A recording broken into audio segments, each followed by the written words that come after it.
دا یو ورور سوال کړی دی او دا ناشنا خبره ده. وی دا بعض خلک وایي چې پیغمبر ویلي دي چې سعودي عرب ته صرف حج او عمرې له ځئ او کارونه له مه ځئ او بیا به تاسو دې خلکو ته دا خلک بد اخلاقه دي بیا به ورته کنځلې کوئ. دا خو په دې څو بیانونو کې منځ منځ کې بیمارات کړی خو دا یو ورور سوال کړی دی نو چې د سوال جواب کې هم راشي. نو دا خبره صحیح ده. الجواب دا د پښتنو جوړ کړی شوی حدیث دی. دې ته مډرن پښتون وایي. د پښتنو جوړ کړی شوی حدیث ته او پښتانه پرې عمل نه کوي. چا چې جوړ کړی دی هغوی پرې عمل نه کوي. جاز کې به ناسي وایي زه به د سعودي عرب اخیستې او په جاز کې به دا حدیث وایي. مزدورو له مه ځئ او را رواني او بیا چې راوړي دو درې وروڼه نور راولي وایي مزدورو له مه ځئ. بیا ټول خاندان راواړئ.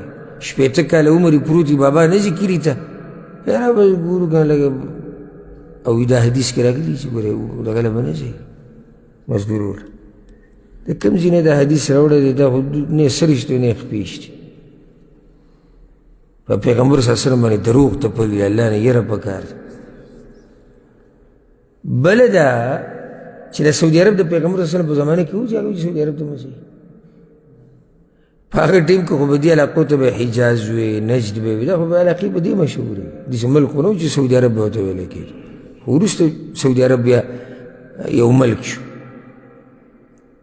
بله خبره ده چا دا خبره کړې ده چې دا بد اخلاقه دي ټول په چا ویلي او ظلم او زیاتې دي.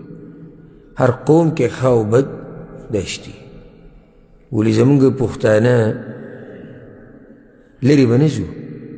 دا دلته چې کم لږ مال ولا الله ورکړی دی په دوی کې دا کم چې ټیکهداران دي یا مشران دي د خلکو سرمنې نه دی ویستی دوی سره به څه کوي. اوس دې سیمې یو حدیث جوړ کړئ چې د پښتنو سره کار له مه ځي ځکه چې بد اخلاقي د خلکو سرمن وباسي صرف ورسره کم خایدي کوئ.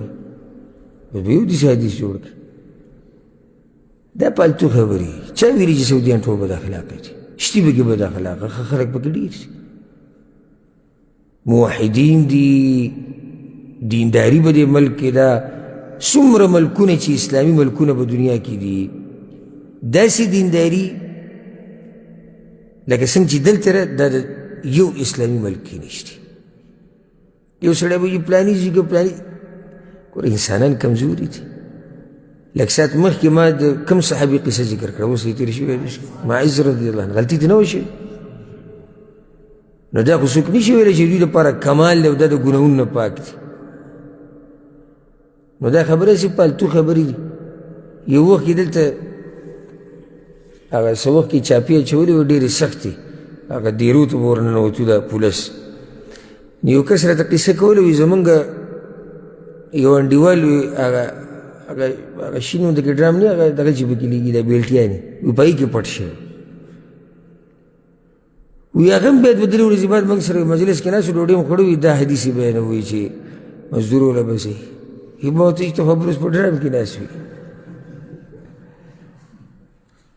یعنې دا حدیث چې کوم تاسو جوړ کړی دی خو بیا په عمل هم نه کوې کړی. ته خو د لمنډه ډرام ته کوز شوې چې ومې نه نیسي. داسې پالتو خبرې او د الله نه یره پکار ده. دا معمولي مه ګڼئ. په دې باندې ګورئ لوی جرم دا دی چې یو سړی په الله باندې دروغ جوړ کړي او په پیغمبر صلی الله علیه وسلم باندې